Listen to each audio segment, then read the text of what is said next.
Hello student, do you know can a little mouse solve puzzles and mystery too? So let's know through poetry. શું તમે જાણો છો વિદ્યાર્થી મિત્રો કે નાનો ઉંદર કોયડા અને રહસ્ય ઉકેલી શકે છે? So let's know through poetry. Through meanings દ્વારા પોએટ્રી મિનિંગ્સ કવિતા. તો ચાલો આપણે આ ઉંદરની કવિતા દ્વારા જાણીએ.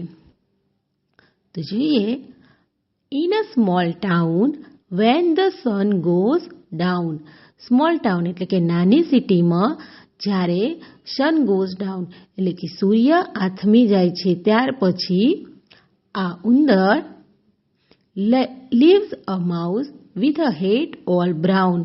તો એ ઉંદર રહે છે વિથ અ હેડ, કઈ રીતે? તો ટોપી સાથે, એન્ડ આખો બ્રાઉન છે. કેવા કલરનો છે? તો ઓલ બ્રાઉન, તે બ્રાઉન છે. Solving a puzzle big and small. તો તે પઝલ્સ એટલે કે રહસ્યો ઉકેલે છે નાના અને મોટા. સોલ્વ કરવું મીનિંગ્સ ઉકેલવું. તો આ ઉંદર સોલ્વ કરે છે. With his magnifying glass so tall. શાનાથી સોલ્વ કરે છે? તો મેગ્નિફાઈંગ ગ્લાસ. તો મેગ્નિફાઈંગ ગ્લાસ મીનિંગ્સ બિલોરી કાચ દ્વારા, જે તેનાથી બહુ જ ઊંચો છે, જે તમે પિક્ચરમાં જોઈ શકો છો. તો તે ઊંચો છે. આગળ જોઈએ, in the day it would go અવે. તો દિવસ દરમિયાન તે સૂઈ જાય છે. ગો અવે મીનિંગ્સ સૂઈ જાય છે, નાસી જાય છે. At night it would run and play. અને રાત્રે તે દોડે છે અને રમે છે. રન મીનિંગ્સ દોડવું, એન્ડ પ્લે મીનિંગ્સ રમવું.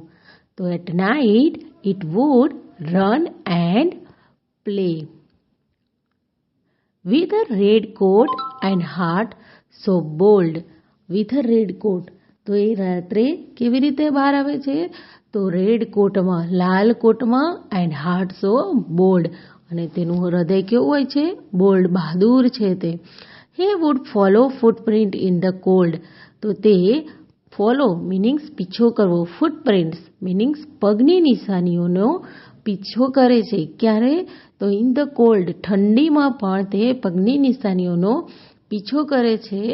Through forest over hill. Through forest એટલે ફોરેસ્ટમાંથી ઓવર હિલ, પર્વત પર પણ ફોલો કરતો કરતો જાય છે. He would never stop until.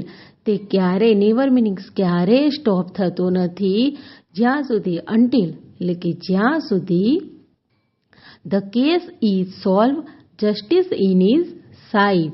અને જ્યાં સુધી કેસ સોલ્વ થતો નથી અને ન્યાય મળી જતો નથી ત્યાં સુધી આ ઉંદર સ્ટોપ થતો નથી. Here is our mouse solving day and night. આ રહ્યો આપણો માઉસ, જે રાત અને દિવસ દરમિયાન આવા કોયડા ઉકેલ્યા કરે છે.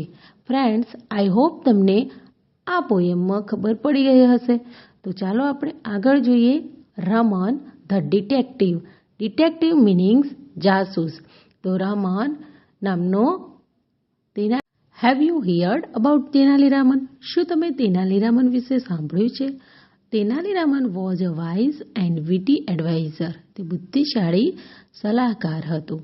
The court of the king Krishnadevaraya. તો કિંગ કૃષ્ણદેવરાયના દરબારમાં તે એક બુદ્ધિશાળી સલાહકાર હતો. Once he was passing through a forest. એક દિવસ તે જંગલમાંથી પસાર થઈ રહ્યો હતો. પાસિંગ મીનિંગ્સ પસાર થવું, થ્રુ એટલે જંગલમાંથી. ઓન ધ વે, રસ્તામાં, he was stopped by merchant. તો મર્ચન્ટ મીનિંગ્સ વેપારી. તો એક વેપારી દ્વારા તેને રોકવામાં આવ્યો. સ્ટોપ્ડ મીનિંગ્સ રોકવામાં આવ્યો. તો એક વેપારી દ્વારા તેને રોકવામાં આવ્યો. The merchant ask. મર્ચન્ટે પૂછ્યું. આસ્ક મીનિંગ્સ પૂછવું. I am looking for my camel. હું મારા ઊંટને શોધી રહ્યો છું. વિચ હેઝ સ્ટ્રેડ અવે. તે મારાથી છૂટો પડી ગયો છે. Did you see it passing by. શું તમે અહીંયાથી જતો જોયો છે તેને? આવું એક વેપારીએ તેનાલીરામનને પૂછ્યું. Raman asked back, had the camel hurt its leg? રમણે ફરીથી એને પૂછ્યું back. had the camel hurt its leg? શું એક પગે ઊંટ ઘવાયેલો હતો?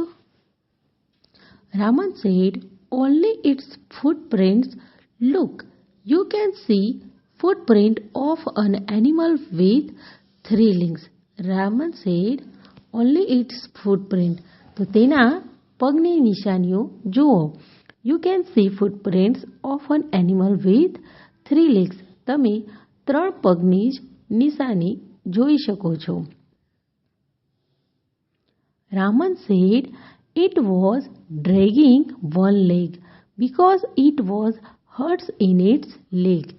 રામન કહ્યું કે તે એક પગે લથડાતો, ડ્રેગિંગ એટલે ઘસડાતો ચાલે છે કારણ કે it was hurt in its leg, કારણ કે તે. Raman ask the merchant. રમણે ફરીથી મર્ચન્ટને પૂછ્યું, was it blind in the right eyes? શું તે જમણી આંખે, બ્લાઇન્ડ મિનિંગ્સ આંધળો છે, તો શું તેને જમણી આંખે દેખાતું નથી? Yes yes said the merchant eagerly. Eagerly meanings આતુરતાથી.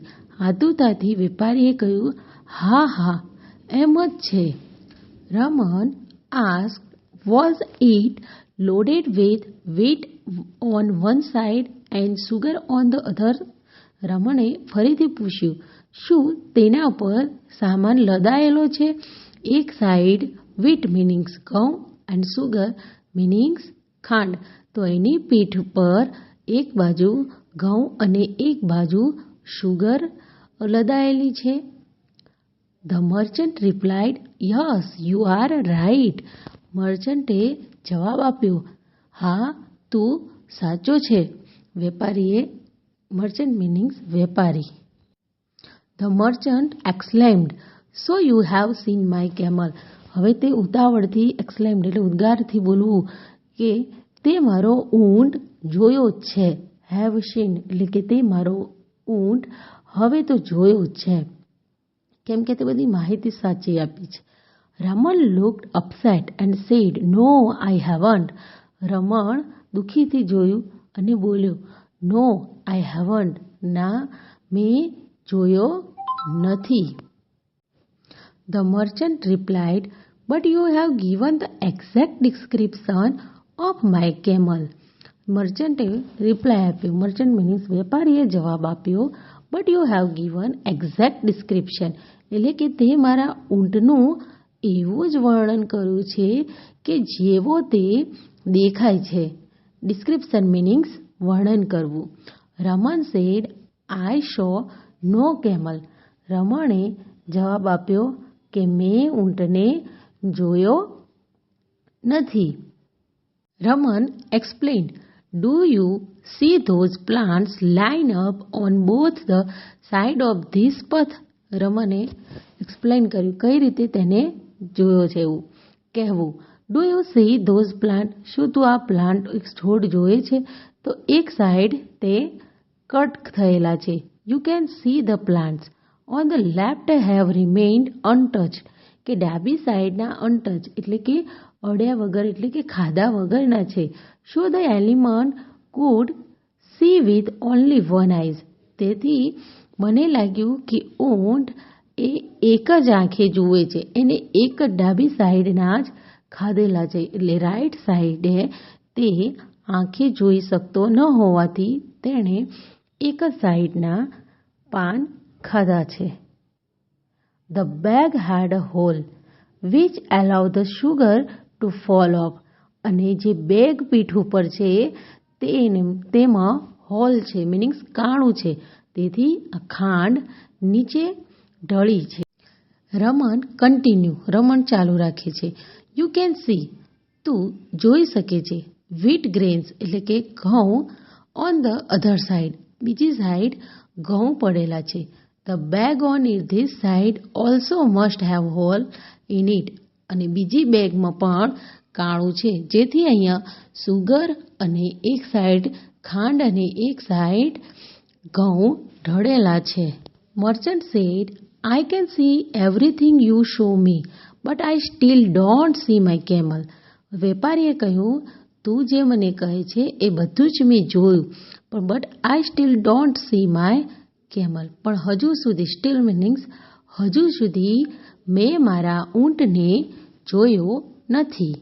Raman said, follow this trail and soon you will catch up with your animal. રમણે કહ્યું, આ નિશાની પાછળ પાછળ ચાલ અને તને તારો ઊંટ જલ્દીથી મળી જશે. soon meanings જલ્દીથી તને તારો ઊંટ મળી જશે. The merchant took this advice and followed the trail. તો વેપારીએ તેની આ સલાહ લીધી અને તે નિશાનીને પીછો કરવા લાગ્યો. Soon he catch up with his animal limping along. તો soon એટલે જલ્દીથી તેણે તેનું આ પ્રાણી મળી ગયું જે એક પગથી લિમ્પિંગ એટલે લંગડાતું હતું. રાજા, the merchant shouted in happiness and ran to his camel. કે રાજા, વેપારી બૂમો પાડીને ખુશ થઈ ગયો અને તેના ઊંટની તરફ દોડી ગયો. King Krishnadevara was known for his sharp wit and intelligence in his court. તો રાજાએ તેની આ બુદ્ધિશાળી ઇન્ટેલિજન્સ મીનિંગ્સ બુદ્ધિવાળી વાર્તાઓ ઘણી સાંભળી. Tenali Raman once encountered a trader in the forest looking for his lost camel. તો તેનાલી રામને જે તેના ઊંટને આ વેપારી શોધી રહ્યો હતો તેનો ઊંટને શોધી નાખ્યો હતો. Although not seeing the camel directly, જો કે તેણે ડાયરેક્ટલી એટલે કે ડાયરેક્ટ ઊંટને જોયો ન હતો, પણ Raman estimated its position by careful observation of footprint and surrounding. પણ કેવી રીતે શોધ્યો હતો? તો તેના ઓબ્ઝર્વેશન એટલે નિરીક્ષણ અને તેની નિશાનીઓ દ્વારા, આસપાસની નિશાનીઓ દ્વારા તેણે આ ઊંટ શોધી કાઢ્યો હતો. ફ્રેન્ડ્સ, તમને આ વિડીયો પસંદ આવે તો મારી ચેનલને લાઇક, શેર એન્ડ સબસ્ક્રાઈબ કરજો.